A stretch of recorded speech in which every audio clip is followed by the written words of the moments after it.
নিত্যপণ্যের বাজারে অস্থিরতা যেন কাটছেই না। সপ্তাহের ব্যবধানে বেশ কিছু পণ্যের দাম বাড়ায় অস্বস্তিতে পড়েছে ক্রেতারা। আজ আপনাদেরকে জানাবো বাজারের সর্বশেষ পরিস্থিতি, ক্রেতা বিক্রেতাদের মতামত। নদীর মাছের দাম তো একটু বেশিই থাকে, কখনো আপ ডাউন করে, বিশেষ করে যখন রোজার শেষের দিকে কিংবা ঈদের আগে আগে এইরকম সময়গুলোতে মাছের দাম বেশি থাকে। কিন্তু মাছটাও তো খাওয়া প্রয়োজনীয় সব সময়। আবার মনে করেন সামুদ্রিক মাছ সবসময় অ্যাভেলেবল পাওয়া যায় না, ওনার কাছে যেহেতু পাই একটু বেশি দাম হলেও নেওয়ার চেষ্টা করি।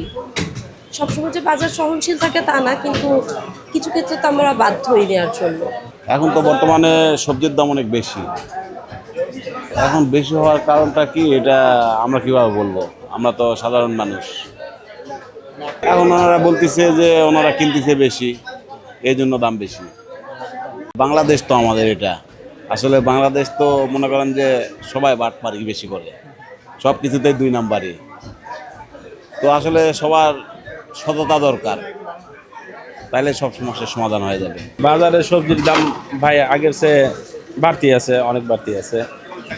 এই হলো অবস্থা। কারণ এখানে তো এমনি ছোটোখাটো লোকজন আসে না তেমন বাজার করতে। এখানে সব বড় লোকের বাজারই হয়।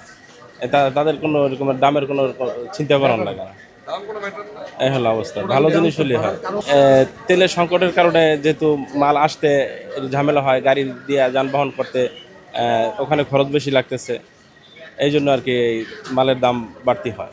আমাদের আসলে করণীয় কিছুই নাই, কারণ এটা সরকারের কাছে চলে গেছে, এটা জনগণের কিছুই করার নাই। মুরগির দাম একটু বেশি, দেশি মুরগির দাম ওরা 800 টাকা করে চাচ্ছে, তো অনেক জোরাজোরির পর 20 টাকা কমিয়েছে, কিন্তু দেশি মুরগির দাম অবশ্যই বাড়তি। এটা ম্যাক্সিমাম 600 থেকে 650 হওয়া উচিত ছিল, এর মধ্যে প্রায় 200 টাকা বেড়েছে। একটু সাপ্লাই কমে গেছে হয়তো ফিডের কারণে, কারণ এখন দেশি মুরগিকেও ফিড খাওয়ানো হয়।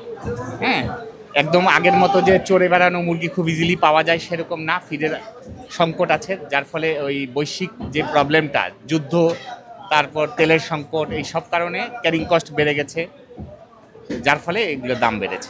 আমরা আশা করছি যে যদি যুদ্ধটা থেমে যায়, তেলের সাপ্লাইটা যদি ইজি হয়, কারণ তেলের দামের উপর অনেক কিছু নির্ভর করে, তেলের দামটা যদি তখন নিয়ন্ত্রণে আসে, ইজি মুভমেন্টটা হয়, যুদ্ধটা যদি থেমে যায়, তাহলে আমাদের দেখবেন না, আপনি গাড়ির সারিগুলো দেখছেন, যার ফলে ক্যারিং কস্টটা বেড়ে গেছে। আমরা আশা করি যে হয়তো যদি যুদ্ধটা কমে যায়, যুদ্ধটা বন্ধ থাকে, তাহলে আবার সাপ্লাইটা যদি ইজি হয়, তাহলে আমার মনে হয় বাজারের যে দ্রব্যমূল্য যেগুলো আছে, আমরা কমোডিটি যেগুলো ভোগ করি, মুরগি, মাছ, যাই বলেন, দাম হয়তো একটা নিয়ন্ত্রণে, একটা সহনীয় পর্যায়ে থাকবে। কাগজ কলমের সংকট আছে কি না আছে সেটা সরকার জানে, কিন্তু বাস্তবে তো আমরা যখন দীর্ঘ লাইন দেখি, তো এটাই তো স্বাভাবিকভাবে বোঝা যায় যে সংকট আছে। তো সরকারের মতন বলছে, বাস্তবতা কি আছে সেটাই তো দেখতে হবে। আমাদের আর একটু কম কিনে আনতে পারলে আমরা কাস্টমারকে আরো কম কিনে দিতে, কম বিক্রি করতে পারবো। বাজারে যে অবস্থা, ওইখানে গেলে দাম একটু বেশি, আমরা এখানে একটু বেশি বিক্রি করি। ক্রেতার সাড়া কেমন পাচ্ছে? ক্রেতার সারা তারা বলছে যে আর একটু কমলে তাদের ভালো হবে, তাদের একটু কম পেলে তারা একটু খুশি আর কি। আমরা তো আর কমে কিনে আনতে পারতেছি না, কমে কিনে আনতে পারলে আমরা কমে দিতে পারবো।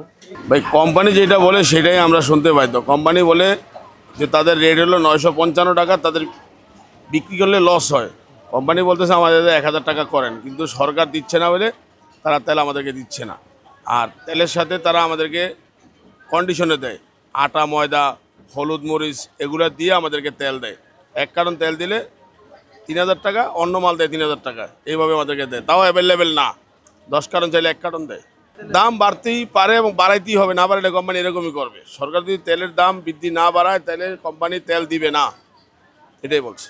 এক সপ্তাহ আগে থেকে এখন সোনালী মুরগির দাম প্রায় কেজিতে 50 টাকা কমছে। এক সপ্তাহ আগে 450 টাকা ছিল, এখন 400 টাকা অরিজিনাল সোনালী। বড় মুরগি 190 টাকা, 190 থেকে 200। 400 টাকা তো আসলে অতিরিক্ত দাম আমাদের মধ্যে। জি অবশ্যই অতিরিক্ত দাম। তো আপনি এটা কি কারণে দামটা বাড়ছে? এটা আপনার মুরগি অনেক ক্রাইসিস, মুরগি অনেক কম, অনেক ফার্মার বন্ধ করে রাখছে, এই জন্য হয়তো দাম বাড়ছে। আর এখন তারা একটু তো কিছু আছে। পাঙ্গাস 200 টাকা কেজি, বুঝছেন নি? পাঙ্গাস 200 টাকা কেজি। শিং মাছ, বড় শিং মাছ 500 টাকা কেজি, বড় শিং মাছ। পাবদা মাছ 350 টাকা কেজি, পাবদা, এটা ছোট সাইজ পাবদা 350 টাকা কেজি। আয়ের মাছ 600 টাকা কেজি, আয়ের মাছ ছোট 2টা 1 কেজি, 600 টাকা কেজি। আর চিংড়ি মাছ এটা হলো 900 টাকা কেজি, 900 নদীর চিংড়ি। ইলিশ মাছ 650 টাকা কেজি, আমার এনে এই মাছ শেষ, বোয়াল মাছ 400 টাকা কেজি, আর কোরাল মাছ 700 টাকা কেজি। এখন ক্রেতাদের মতে যারা কিনতে আসছে তাদের জন্য এই দাম, তাদের জন্য এই দাম। তারা কি বলছে ঠিক আছে দাম? দাম এই দামে বিক্রি আছে, এই দামে আপনার বলতে হবে, আর সারা কিছু করার নাই। এমনি তেলের জন্য আপনাদেরকে কোনো মাছ টাছ আসা যাওয়ার কোনো সমস্যা হচ্ছে? না না, কোনো সমস্যা হচ্ছে না, আসলে মাছ এইভাবে আসতেছে, এইভাবে বিক্রি হইতেছে।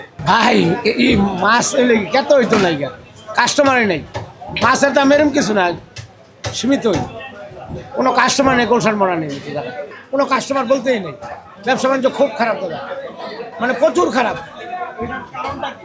কারণটা রাজনীতি বাপ, দেশের যুদ্ধ, এটা। আপনার এখানে কি কি মাছ আছে দামটা যদি আমাদেরকে একটু বলতেন?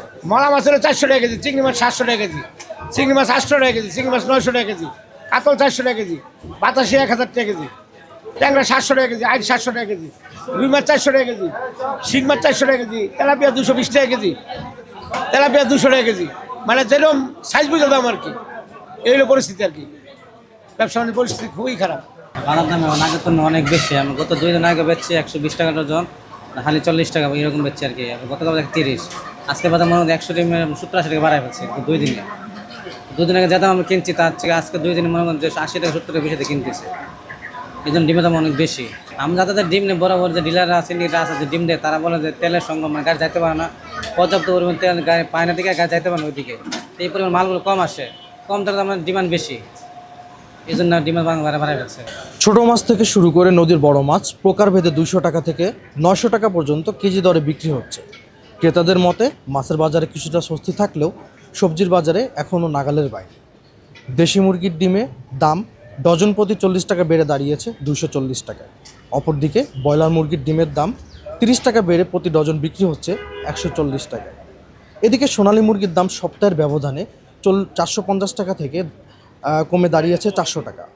অন্যদিকে গরুর মাংসের প্রতি কেজি বিক্রি হচ্ছে 800 টাকায়। বাজারের এই ঊর্ধ্বগতির প্রভাব ফেলেছে ক্রেতা বিক্রেতা উভয়ের ওপরই।